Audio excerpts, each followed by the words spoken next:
T20 world cup का अब पाकिस्तान अपना अगला मुकाबला किस टीम के खिलाफ खेलेगा, कब खेला जाएगा और कितने बजे शुरू होगा।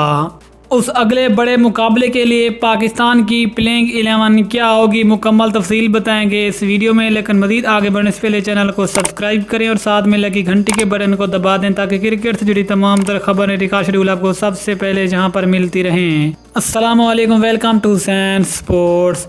दोस्तों, आपको तफसील से आगाह करते चलें कि पाकिस्तान ने लगातार 3 कामयाबियां समेटने के बाद सेमीफाइनल के लिए क्वालिफाई कर लिया, जबकि अभी तक पाकिस्तान के 2 बड़े कमज़ोर टीमों के खिलाफ मैच भी बाकी हैं। अब पाकिस्तान अपना अगला मुकाबला 7 नवंबर को नमीबिया के खिलाफ खेलेगा और ये मैच पाकिस्तानी टाइम के मुताबिक शाम 7 बजे शुरू होगा।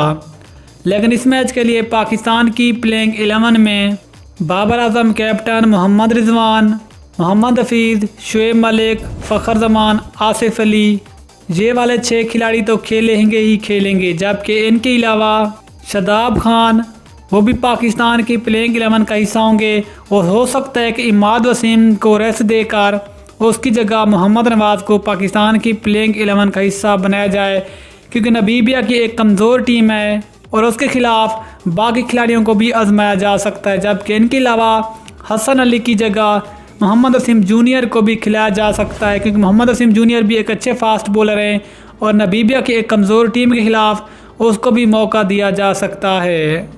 लेकिन ओवरऑल पाकिस्तान की वही टीम होगी जो नमीबिया के खिलाफ मैदान में उतरेगी। अब इंशाल्लाह मिलते हैं किसी और न्यूज़ के साथ, तब तक के लिए अल्लाह हाफिज़। पाकिस्तान जिंदाबाद।